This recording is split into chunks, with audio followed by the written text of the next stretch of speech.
जिल्ह्याने दौरे करून या संदर्भात आपण अधिकाधिक दाखले कसे उपलब्ध होतील यासाठी तो कालावधी त्यांनी मला सांगितलं, मला द्या, मी 100% कामे करून आम्ही त्या बाबतीमध्ये काहीतरी चांगलं काम आम्ही करून दाखवू शकतो असं आश्वासन दिलेलं आहे. मला वाटतं या सगळ्या पार्श्वभूमीवर मान्य जयरंगे पाटलांनी मुंबईच्या आंदोलनामध्ये उपस्थित केलेले मुद्दे यावरही सरकारने आता काही अंशी कार्यवाही केलेली आहे. मी असं दावा करणार नाही की 100% कारवाई झालेली आहे, परंतु समाज बांधवांचा आदर करत त्यांनी जे या संदर्भात उचललेले जे पाऊल आहेत त्याकरता आम्ही सकारात्मक आहोत. मागण्या मान्य करण्यामध्ये कुठलाही संकोच नाही, काही सरकारचं पुढे त्यासाठी पुढं मागं करण्याचा प्रश्न नाही आहे. तर मीच त्यांना विनंती करणार आहे की आणखी सरकारच्या बाबतीत सरकारकडून काय भूमिका त्यांची अपेक्षित आहे ती जर आम्हाला समजली तर जे कामी आत्तापर्यंत केलेलं काम आणि त्यांनी आता मुद्दे उपस्थित ते करतील त्या संदर्भातलं काम आम्ही केलेली कार्यवाही आणखी त्याचं स्पष्टता मला या निवेदन देता येईल.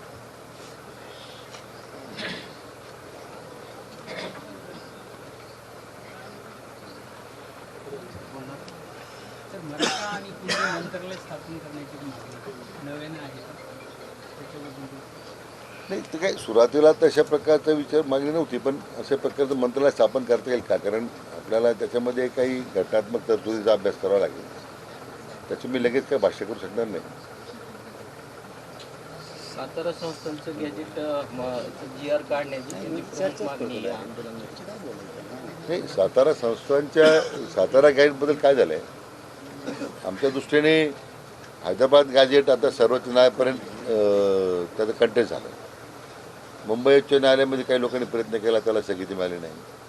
सर्वोच्च न्यायालयामध्ये काही लोक हैदराबाद गॅजेटच्या अंमलबजावणी विरुद्ध गेले, तिथं स्थगिती मिळाली नाही. आता एका बाजूला हे हैदराबाद गॅजेटचं आणि उच्च न्यायालयामध्ये आता प्रकरण सुनावणी करत असताना विधिन्याय न्याय विभागात सल्ला मिळालेला आहे की आता आपण जर सातारा गॅजेटची तयारी झालेली आहे, अभ्यास पूर्ण झालेला आहे, पण ते करताना उद्या एक गॅजेटच्यावरच उच्च न्यायालयामध्ये प्रकरण सुरू असताना आपण जर दुसरं गॅजेट प्रसिद्ध करायला गेलो तर एखाद वेळी मान्य न्यायालय काही वेगळी भूमिका घेऊ शकते का, आणि हे सुद्धा नुकसान आपण यालासुद्धा स्थगिती मिळेल अशी साधारण चर्चेमध्ये समोर आलेला मुद्दा आहे. म्हणून असं काही नाही की सातारा गॅजेटची अंमलबजावणी करण्याची शासनाची इच्छा नाही. मान्य पुलकुडवार जे विभाग आयुक्त होते पुण्याचे, त्यांनी विशेष अभ्यास केला आहे, आपली तयारी केलेली आहे, पण एकदा एक गॅजेटच्या संदर्भात हैदराबाद गॅजेटच आज न्यायालयामध्ये प्रलंबित आहे. म्हणून आम्ही जरा या बाबतीमध्ये आपलं पुढे अडथळा येऊ नये यासाठी आम्ही शासन त्या बाबतीमध्ये एक सावध भूमिका घेतलेली आहे. कुणबी प्रमाणपत्र तर दिले जातात, मात्र कास्ट व्हॅलिडिटीमध्ये मोठ्या समस्यांना सामोरं जावं लागतं. त्यासाठी सरकार नाही, आता कास्ट व्हॅलिडिटीमध्ये काय झालं की प्रमाणपत्र मिळतात, आपण मुद्दा बरोबर आहे. कास्ट व्हॅलिडिटी ज्या आहेत तर त्याच्यामध्ये काही ठिकाणी अशा अडचणी आहेत. आता आपल्या राज्यात काय झालं आहे, कास्ट व्हॅलिडिटी समित्या ज्या आहेत त्यांना कॉन्स्टिट्युशनल पॉवर दिलेल्या आहेत, मग त्या न्यायिक पॉवर त्यांना त्यांना डायरेक्शन आपण देऊ शकत नाही, असं कायदा आहे. आपले अधिकारी नेमतो आपण तिथे. मी महसूल मंत्री असताना त्यावेळी मी एक प्रस्ताव केला होता की या कास्ट व्हॅलिडेशन समित्या बरखास्त करून टाकायची, त्याची आवश्यकता नाही आता आपल्याला. तर बऱ्याच राज्यांमध्ये थेट तहसीलदार अधिकार दिले गेलेले आहे. पण आपल्या एक राज्यात जुनं प्रकरण झालं होतं माधुरी जाधवचं काहीतरी असं की ज्यामध्ये सर्वोच्च न्यायालयापर्यंत जाऊन आपण सरकारने ॲफिडेविट केलं होतं आम्ही अशा समित्या तयार करतो म्हणून. जुने प्रकरण आहे, त्यामुळे आपल्यावरती बंधन आलं. आता मान्य सर्वोच्च न्यायालयापर्यंत परत एकदा आपण रिव्ह्यू ॲप्लिकेशन देऊन आता जी आवश्यकता राहिली समित्यांची अन्य राज्याप्रमाणे थेट पुन्हा तहसीलदारपर्यंतच ते अधिकार द्यावेत असा एक प्रस्ताव मी मुख्यमंत्र्यांना तशी विनंती करणार आहे. त्यामुळे कास्ट व्हॅलिडिटी जो विषय आहे हा काही नुसतं जात प्रमाणपत्र सगळ्याच बाबतीमध्ये आहे. बेसिकली आता मुलांचे ॲडमिशन्स आता आहेत किंवा जास्त काळ तो खरं म्हणजे असं तर आपल्या निवडणुकीकरता जास्त लागतो, ग्रामपंचायत, पंचायत समिती वगैरे, आपल्याकडे त्याला जास्त महत्त्व आहे कास्ट व्हॅलिडिटी करता आणि सरकारी नोकऱ्याकरता विशेष ते लागणार असतात. परंतु याची आवश्यकताच नाही असं माझं मत होतं. महसूल मंत्री असताना तो प्रयत्न केला, पण ते सर्वोच्च न्यायालयाचा निर्णय त्याला बाधित होता म्हणून मी अभ्यास करतोय त्याच्यामध्ये. पण आता अन्य राज्य जर या पद्धतीने पुढे जाऊ शकतं तर आम्ही सुद्धा आता त्याची आवश्यकता राहिली नाही राज्याला. एक स्वतंत्र अर्ज जर मूक केला सर्वोच्च न्यायालयामध्ये तसं ही समिती बरखास्त करून पुन्हा अधिकारी तहसीलदार देऊ शकतो का हे आम्ही तपासून पाहतो. आम्ही मुख्यमंत्र्यांनी तशी विनंती केलेली आहे.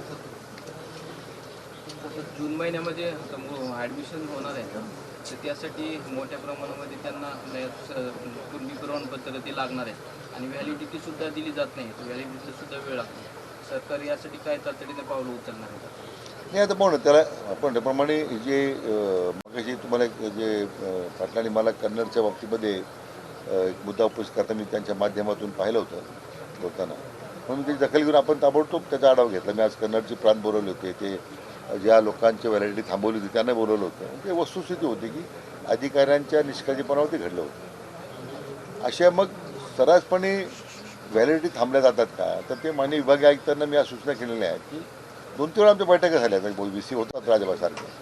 पण या पार्श्वभूमीवर आता ज्या पुढच्या 15 दिवसामध्ये याच्यावर थोडं युद्ध पातळीवर काम करण्याची आवश्यकता आहे. ज्यामुळे आपण म्हणता तो मुलांच्या ॲडमिशनचा मुद्दा आहे तो आपल्याला त्यातून त्यांना कसं दिलासा देता येईल तो आमचा प्रयत्न राहील.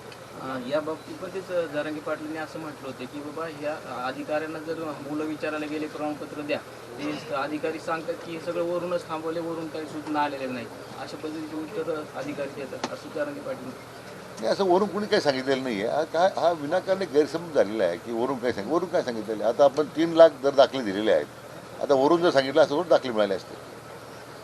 खाली जर यंत्रणेमध्ये आता उदाहरणार्थ मी कृषी मंत्री असताना त्यावेळी शेतकऱ्यांच्या आत्महत्येच्या कुटुंबियांना आपण मदत देण्याकरता ज्यावेळी आम्ही प्रस्ताव मागवायचो त्यावेळी आमच्या अधिकारी मला सांगायचे की कागदपत्र पूर्तता झाले नाही कागदपत्राची अपूर्तता आहे. मग मी तो निर्णय केला की त्याच्या कुटुंबात दुःखाची घटना आहे आणि तुम्ही अपेक्षा करता का मग गावात कृषी काय करतो.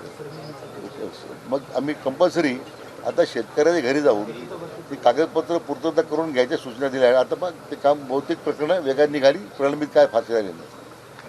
तर संवेदनशील पाहिजे यंत्रणा तर त्या यंत्रणाच्या गावात आपण नेमलेल्या आहेत त्याला थोडंसं टास्क मास्टर म्हणून काम करावं लागेल. मी त्या मतदारसंघातील आमदार महोदयांनी पत्रावरून विनंती केलेली आहे की तुमच्या मतदारसंघातील या कास्ट व्हॅलिडेशनमध्ये जे प्रमाणपत्र देण्याबद्दल तुम्ही शीघ्रगतीनं काय आढावा घेता महिन्यात आढावा घ्या लवकर त्याची कारवाई होईल पहा आणि जर तुम्हाला वाटली अडचण काही तर मग यायचं अध्यक्ष म्हणून माझी संपर्क करा. वाटतं आमच्या आमदार मोदी लक्ष घालत आहेत. पण आणखीन मला वाटतं मी आणखीन त्यांच्याशी परत बोलेल की या विषयामध्ये आणखीन त्यांनी प्रभावीपणे काम करण्याची आवश्यकता असेल त्यांना मी विनंती करणार आहे. तुम्ही चर्चा करण्यासाठी आलेला आहात. त्यांच्या अनेक मागण्या आहेत तुम्हाला त्या सर्व माहिती आहे त्यामधल्या कुठल्या सोडवण्याच्या पर्यंत आलेल्या आहेत.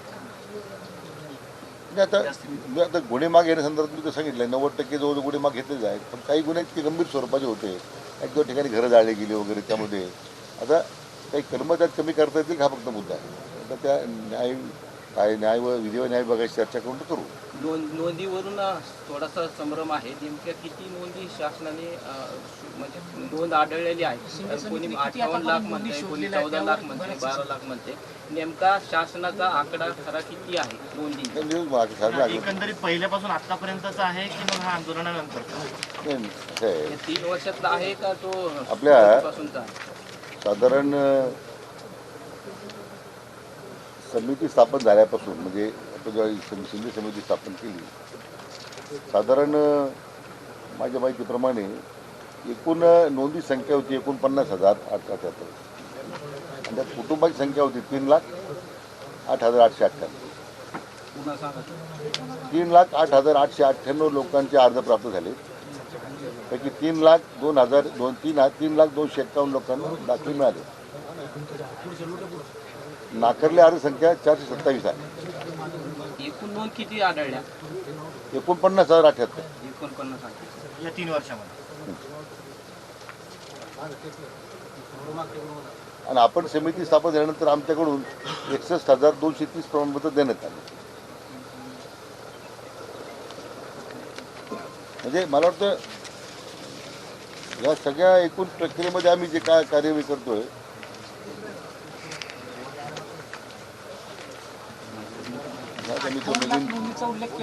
नवीन जे GR आम्ही काढला तो विभागाच्या स्तरावर की 26/2/26ला 2 ती नवीन SOP तयार केला माझ्या सूचनेवरून कार्यपद्धती याला कशी करता येईल संदर्भात काही तुम्हाला म्हटलं तेव्हा आता काम सुरू केल्यामध्ये कसं होतं नगरपालिका संपल्या आता आम्ही याच्यात पूर्ण कॉन्सन्ट्रेट करतो. नवीन बघायचं म्हटलं का तुम्हाला वेळ द्या, मी 100% काम करून देतो तुमचं. ते आपण माझ्या सूचनेवरून यशस्वी तयार केलं नाही परिपत्र सुद्धा काढला आपण सगळ्या सचिवांना पत्र दिलं तर ते मान्यता घेतली, आपण कारवाई सुरू केली. बघायचं सूचना केला कारवाई सुरू करा म्हणून, त्या तुम्ही वाचून घ्या ना.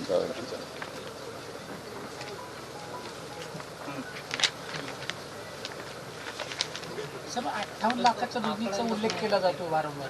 49 की 50 नाही तो नोंदी आपण सगळ्या राज्याचा एकूण आकडा आपण शाळेत असतो. 49 त्यामध्ये जेवढ्या नोंदी आपण राज्यातून दिलेल्या आहेत त्यापैकी प्रामुख्यानं ही जी आपल्या मराठवाडा विभागातली जी आकडेवारी मी आपल्याला सांगितली नाही राज्यभरातली आकडेवारी राज्यभराची किती आकडे? 49 ती 53 लाख होती, परंतु मराठवाड्यामध्ये आतापर्यंत हे संपूर्ण राज्यामध्ये आतापर्यंत किती दाखले वितरित झाले आपल्याला सांगू मी. न्यायमूर्ती शिंदे समितीच्या स्थापनेपासून म्हणजे 7/9/2023 पासून तर 19 मे 2026 अखेर राज्यामध्ये वितरित दाखले 12,96,000. त्यामध्ये मराठवाड्यामध्ये वितरित दाखले जे आहेत ते 3,02,51 मग मी आकडा सांगितलं. 3,02,251 आणि माझी अध्यक्षीय उपसमिती गठीत केल्यानंतर 61,230.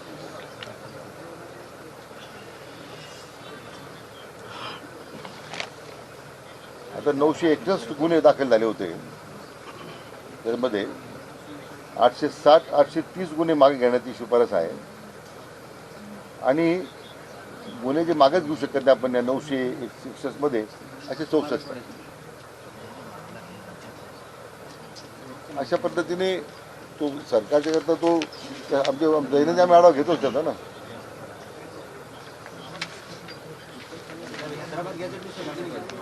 हा हैदराबाद गॅजेटनुसार किती नोंदी सापडल्या? 61,000. हैदराबाद गॅजेट प्रमाणे 61,000 दाखल. आकडेवारीनं अजून संभ्रम आहे की राज्यभरामध्ये नेमका किती आकडा आणि मराठवाड्यामध्ये किती आकडा सांगितलं तुम्हाला मी एकटे सांगितलं तुम्हाला. शिंदे समिती स्थापन झाल्यापासून एकंदरीत राज्यभरामध्ये किती नोंदी सापडल्या आणि मी मराठवाड्यात तुम्हाला दिलं ना त्यात ते ना आम्ही चर्चा सुरू करतो. बरं काय त्याची काय होईल मग तुमचं चालून जाताना काम. साहेब दरंगे पाटील 8 दिवसापूर्वी असं म्हणाले की हैदराबाद गॅजेटनुसार फक्त 328 प्रमाणपत्र वितरित होते. नाही आता आकडेवारी मी सांगितली त्यांना माझ्यासमोर जे आहे 64,000. 61,000. पण ते सुद्धा काही जिल्ह्यामध्ये थोडं काम कमी आहे, म्हणजे धाराशिवमध्ये काम कमी आहे, परभणी हिंगोलीमध्ये काम कमी आहे. मॅक्झिमम काम बीड जिल्ह्यात झालेलं आहे. आता ती चर्चा लागली तर आम्हाला चर्चा करून द्यायची आहे ना. म्हणजे काय होईल ते गैरसमज संभ्रम म्हणते तर ते राहायला नको कोण. माझं पहिलंच म्हणणं आहे हां बोल. माहिती होती. आत्तापर्यंत महाराष्ट्रात म्हणजे 3 वर्ष आता 29 ऑगस्टला 3 वर्ष पूर्ण होते या आंदोलनात. हे आंदोलन सुरू झाल्यापासून राज्यात नोंदी सापडल्यात किती? ती आकडेवारी येतात माझ्याकडे, पण जे शिंदे समितीने दिलेल्या शिफारशीप्रमाणे 12 लाख दाखले शिंदे दिले. समिती आल्यापासूनच नोंदी शोधल्या, त्याच्या आधी नोंदी शोधलेल्या त्या समिती शिफारशीतून 12 लाख दाखले दिले. नाही दाखले नाही म्हणत. आपल्या मराठा समाजाच्या शिंदे समिती आल्यापासून किती नोंदी शोधल्या गेल्यात राज्यात? हॅलो मी 58 लाख म्हणतोय. हॅलो शिंदे समितीचा मी मीडियात बोलताना म्हणलं की 12 लाख केले. मी त्यांचा तिथं जाऊन शिंदे गैरसमज समिती काढू. याचा अर्थ मग 58 लाख नाहीत का? हां ही ओके का? पण आम्ही घोकवितोय 58 लाख Total का? महाराष्ट्रात मराठ्यांच्या नोंदी सापडल्या. म्हणजे त्याच्यावर राज्यभरातला, आपल्याला हा. खुलासा करता येईल. बरं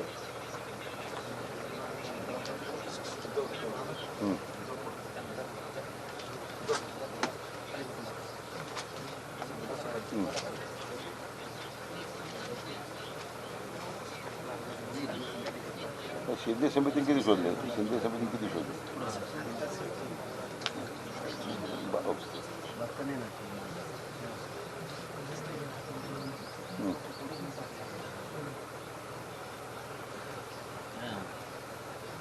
हां त्याकडे अभ्यास करायची किती.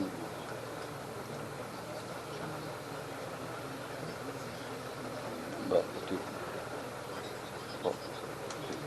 ओके बरं शिंदे समितीच्या मध्ये 58 लाख नोंदी सापडलेल्या आहेत ते आणि final आहे. त्याच्यामध्ये आणि त्याच्या अगोदर सुद्धा तर ही कंटिन्युअस प्रोसेस होती, पण त्याच्या अगोदर सुद्धा काही दाखले दिले गेलेले आहेत. पण हे 58 लाख जे नोंदी सापडल्या आहेत त्याच्यातले काही दाखले गुरी गेलेले आहेत पूर्वी, आणि त्याच्यामध्ये कटआउट आपण कटआउट आणायचं म्हणून कटआउट पॉईंट केला म्हणून ते 12 लाख दाखले आतापर्यंत दिलेले इतर राज्यामध्ये. हे नोंदी ज्या आहेत त्यांनी शिंदे समितीने